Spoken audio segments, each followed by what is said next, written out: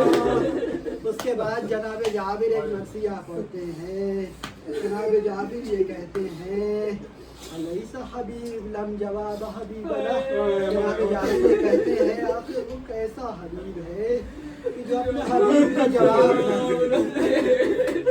ارباب عذاب جناب جابر خود اس مرثیے کا جواب دیتے ہیں، کہتے ہیں وہ کیسے جواب دے سکتا ہے کہ جس کے شہرم کو کاٹ دیا تو کیسے جواب دے سکتا ہے کہ جس کے سر و بدن میں جدائی پیدا کر دی گئی ہو، تو کیسے جواب دے سکتا ہے کہ جس کے سر کو نیزے پر ارباب اعزاز جناب جابر کی کیا کرتے ہیں، جناب جابر کے ذہن میں وہ منظر ہوگا کہ ہاں یہ وہی حسین ہے تو میرے سامنے حسین کے رخساروں کو رسول چوما کرتے تھے، وہی حسین ہے کہ جب رسول اللہ کے پشت پر یہ حسین سوار ہوا تو رسول نے اپنے سجدے کو طویل کر دیا۔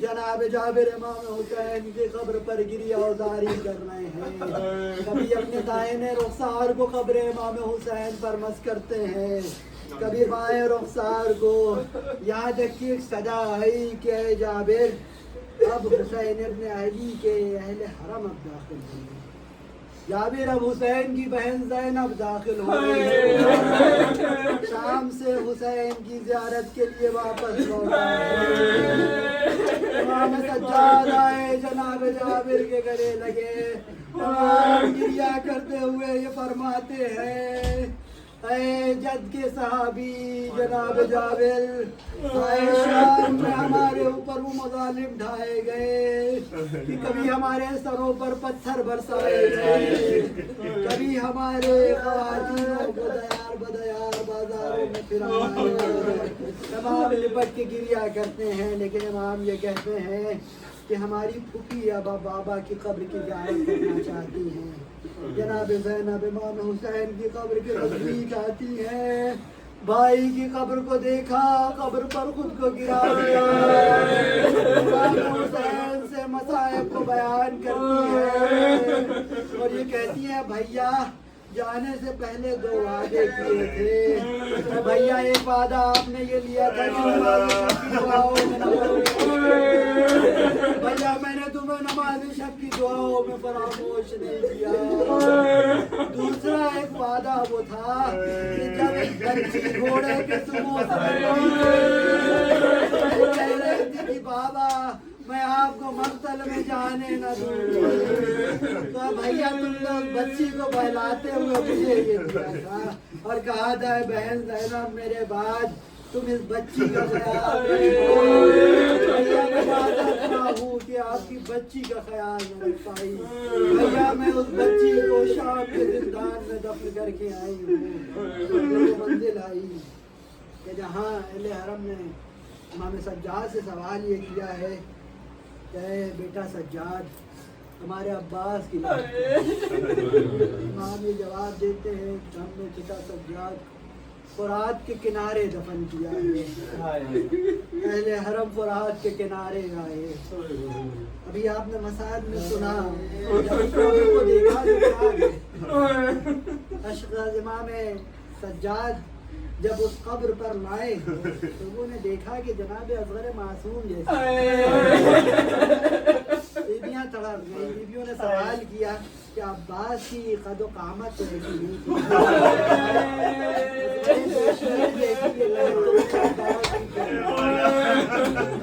مولا یہ جواب دیتے ہیں کہ جب میں چچا عباس کے لاشے کو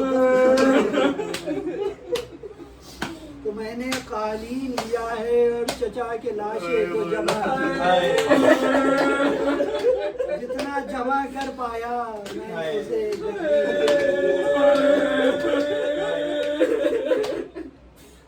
جب میں میں دائیں جانب کو اٹھاتا تھا